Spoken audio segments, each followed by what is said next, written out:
What exactly is AI? Well, AI is really something that can be applied to anything in life. And in fact, I think to some degree the technology in this area evolved as an outgrowth of what we did in the counterterrorism area. Software engineers sitting at their desk programming moral judgments, and we're living in the matrix. Yeah, this is a crucial point. It was designed to connect dots, is that right? That's right. It's like it's wizardry. You know, that's the beauty of having a federal system is we have Big system for big corporation.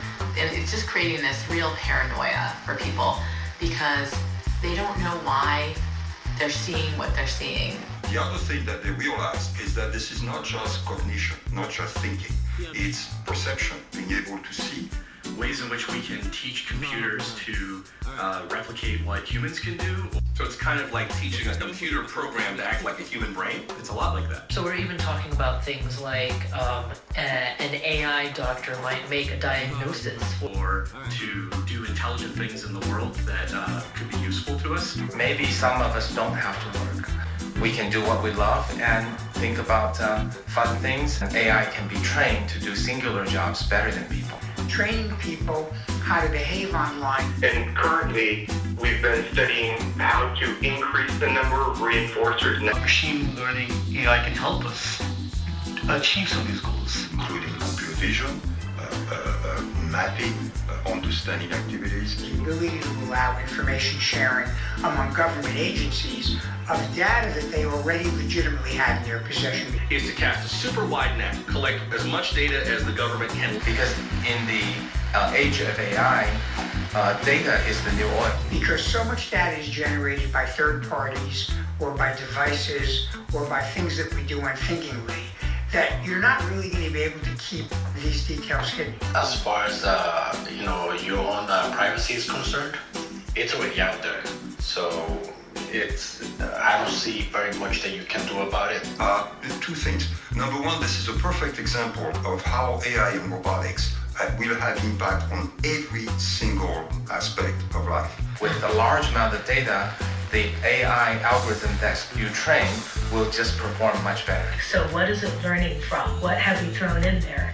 And this is what we call a data set. Well, and then we're seeing more of this with the so-called Internet of Things. More and more so-called smart devices. Understanding people's behavior, people's reaction, people's acceptance of technology, etc. And what that does is increase the surface areas, both for someone to attack your network, but also for someone to collect information about your comings and goings. Once there are these comprehensive profiles of our behaviors and our habits and our likes and dislikes, we can be judged before we even walk through the door. And it's not necessarily staying in silos. It actually can be aggregated and collected across all of the people who are talking about you, particularly if the data is held in the so-called cloud. Which basically aggregates all of the components of AI that we talked about, the reasoning, the perception, the learning, and all of those. To reflect the kind of, the history that we have that led us to this point. You want it to help us. But developing things that can be used by everybody. As soon as you put robots close to people, then you can start looking at what our human needs. And it's about applying AI to a lot of problems and opportunities in banking. And it's all happening with a profile of us that we don't know about, that's been compiled by a company we've never heard of before. And the idea is by monitoring where you go, what you look online, what you buy, and even what your friends do and who they are. In fact, people do not realize the level of AI that is now going into the next generation to change everyday life. You're going to get a determination about whether you are a socially positive person or whether there are elements of your behavior that are considered negative. We can't change what people already believe. And we believe there's a finite number of pairings for an individual before any behavior becomes habitual. But those paths are going to be closed in the next 5 to 10 years as machines pretty much do most of the work. It means devices that can help us, that can do things that we could not do before, and can do so in harmony with humans. So the AI diagnosis will surely be more accurate than the human diagnosis. The AI was better at diagnosing than doctors. It's true. I think on the surface, a lot of this stuff, especially artificial intelligence, it looks like it's actual magic. So, there is a power to being able to collect this data. In a way where insurance companies could use the information to discriminate. And there have been some stories about people who unwittingly triggered the device turning on. Things that are churning on them, on their fronts and their backs to take in information. And all of a sudden what they said was being recorded and transmitted elsewhere. Technology, robotics, AI, these are all tools. Of using monitoring as a way to shape behavior. It means constantly observing the people who see endless despair and suffering. But they kind of know that there's this data collection going on. And based on all that's on your phone, it will make a decision. Algorithms being used to decide whether or not someone should get bail. But the way in which those algorithms, the way in which that software functions is that we give it lots and lots of examples offline in the cloud to teach those algorithms what they need to know. Be able to adapt and learn over time. If the algorithm can pick up on really, really tiny clues hiding amongst your cells as to what your future holds in store for you. Until and unless it has a legitimate reason to say that data over there, we might need that. Then I think in that situation, actually, you should give up some control and trust the algorithm. Something that's going to be recorded and ultimately wind up in someone else's hands. We need to be able to trust that the government is operating constitutionally, or we lose faith. There is storytelling where you're usurping the role of God to try to make a lifelike creature. Emotionally attached to a machine or a robot, even if you know a machine isn't alive. It's very much present still and will be present still in all steps of this process.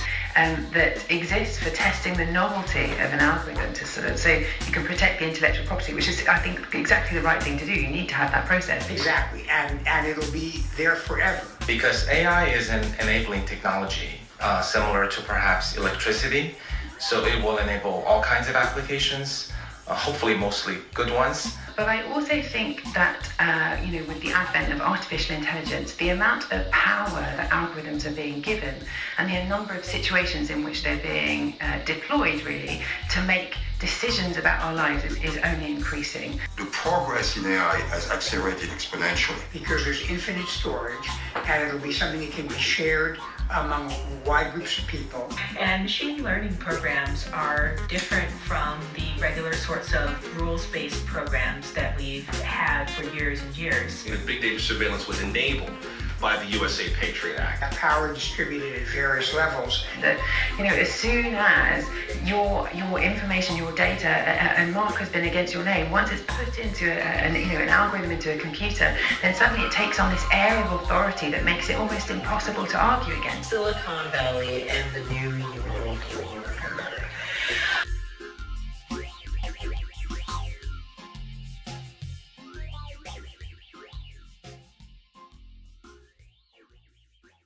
Why we become attached to some robots and not to other ones. The most important one is paying for everything. We should also be thinking about how can we design them for, where they rev up people on the right and they rev up people on the left, and they encourage them to go and clash with each other. Through the philosophy of unintended consequences. And partly through our common law system, there's a push to doing everything online. You're preserving data and you're creating it in a form that allows it to be shared.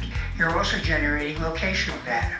Your credit card usage is generating data.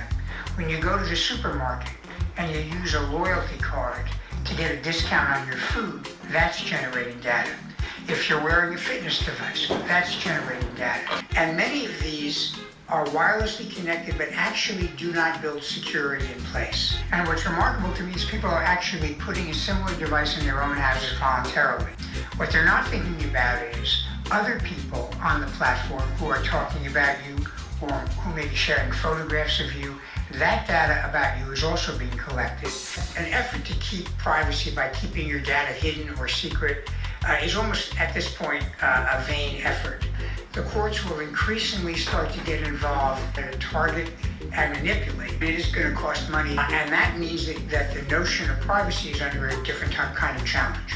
For example, originally the Act allowed you to subpoena what they call metadata, which is really kind of basic stuff like what number is calling what number and how long the call lasts. And it was eventually modified so that the data is held by the companies. Another example would be face recognition. If they're getting on their device and they're looking at certain kinds of issues. So one small mistake can make a huge difference. And when you recognize that they're part of a larger pipeline, then you think about checks and balances. You think about where might people be interacting with AI right now and not realize it? AI is not done in a single program or a single department, but in fact it cuts across. Humans in the loop. You think about a larger system of decision making, of which algorithms should be one part. With some of the home devices that allows you to ask questions and get answers, all of that is built on substantial AI. Researchers in California have used a combination genetic sequencing and artificial intelligence to predict someone's risk. And how that data is analyzed and then used to predict our behavior. Now, ironically, that technique was pioneered by political consultants in the US. Most of the things that we call AI today are powered by a type of algorithm, a type of computer program called machine learning. Behind closed doors, protecting intellectual property, but really kind of assessing the benefits that these algorithms offer to society. It got confused and some of the longer sentences that it tried to generate and not really make much sense. But some of its shorter lines, they were intriguing. They worked as first lines. My very favorite one it came up with is, I am forced to write to my neighbors about the beast. And I love that one because it drops you right in the middle of the story. From the very highest levels of science, including this warning that came from the late great astrophysicist Stephen Hawking. Listen. I think the development of full artificial intelligence could spell the end of the human race. Once humans develop artificial intelligence, it will take off on its own and redesign itself at an ever-increasing rate.